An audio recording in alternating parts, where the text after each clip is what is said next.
Guys, I've done videos about this before, but I will say it again because I feel compelled to because of this DJ Booth article that I just read, linked down below. But producers are getting ripped the fuck off.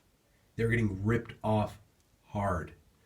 Like, at first, it started with an article about Atlantic Records releasing projects as mixtapes, which has been happening more and more and more lately. It's kind of confusing. You have these artists releasing projects through major labels that are being sold and marketed and on iTunes pretty much treated as albums, but they're being labeled as mixtapes. They're technically mixtapes. Technically mixtapes. And it would seem that part of the motivation behind this be this push coming mostly from the labels, being it coming from the rappers themselves to save money or uh, basically get beats easier. I'm not exactly sure. Could be a push from both. Producers are being underpaid with the excuse that a certain project it's not an album though, it's a mixtape. It's a mixtape. It's not an album, it's a mixtape. Which to me is crap. Is a crap excuse. Is a crap reason to not pay a producer a certain amount of money for their beat. They still put the amount of work that they did into the beat, and the beat's quality doesn't change whether it's a mixtape or whether it's an album. It's the same beat. So the beat is what you pay for, not whether the beat is on an album or is the beat on a mixtape. That's it. The beat is the beat. The beat is the product you're paying for. You're not paying for the beat's placement per se. You're paying for the beat itself.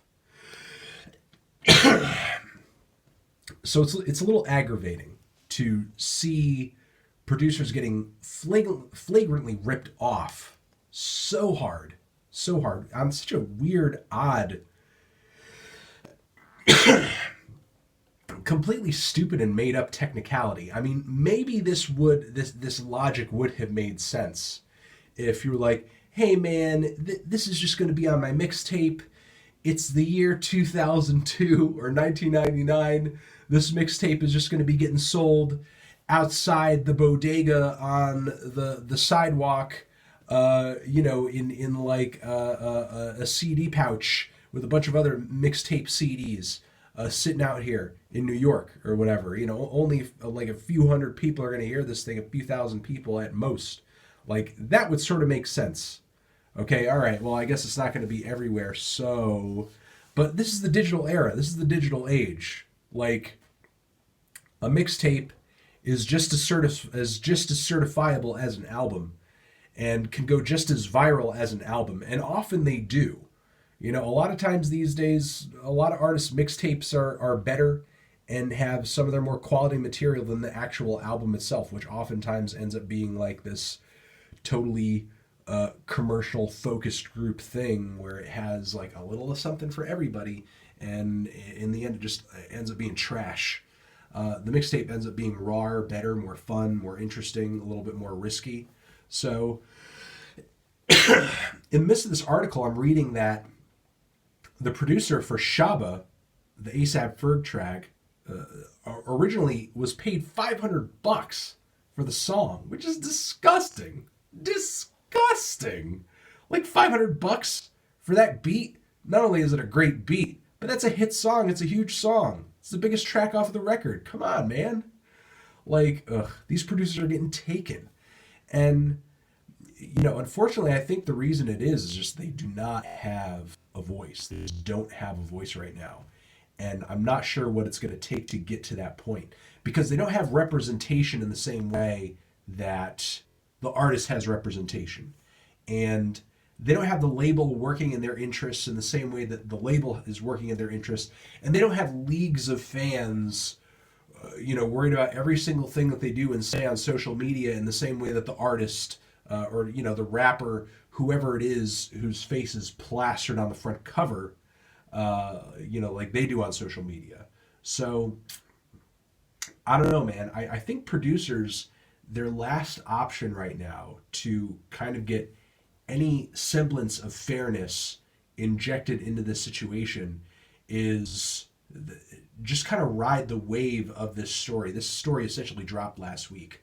Ride the wave of this story, ride the interest on this story, collectivize and start sharing your experiences on social media, retweet each other, push each other up when you're talking about this unfairness and create more awareness around this issue, because I feel like it's easier for you guys to get taken in the way that you have been as long as you all remain separate and isolated from one another and separate and isolated from the outside world, and nobody's aware of any of this stuff going on. For the most part, it seems like all of this treatment is happening behind closed doors, behind the scenes, quiet, unfair deal. You get told that, hey, you're just paying dues. Listen, if your beat is landing on an artist that a label is sinking millions and millions and millions of dollars into, like, you're not paying dues at that point. Like, your foot is in the door and it's time to actually start negotiating like a boss. And I feel like you guys need to start sharing these stories as what has been sparked with this article. But on top of that, I feel like producers need to start doing a better job of marketing themselves, much in the same way a lot of these rappers do. You got to get your name out there, and you have to have your watermark on everything. You have to have your name attached to everything. Like, you have to have a calling card. You have to be as visually out there as the artist is. And maybe that's a little more difficult. Maybe a lot of producers naturally are a bit more introspective or reserved than a lot of these rappers are, because it's just sort of in, from what I see, the nature of the person rapping to sort of be the flagship, be the face, be the person out there sort of networking and rubbing elbows and communicating and being their own representative, or sort of representing themselves in a really bold, sort of clear and I guess a confident way. Maybe producers on the whole are a little bit more laid back, a little bit quieter, a little bit more keeping to themselves maybe. I'm just sort of making assumptions here, but whatever's keeping you guys from sort of making that leap has to be made, because I feel like there's a bit of a power dynamic going on here. A lot of it has to do with popularity, and a lot of it has to do with notoriety. The producer is being treated like, well, you're obscure. Nobody would even know who the hell you are if not for you giving me this beat. So just give me the beat for $500.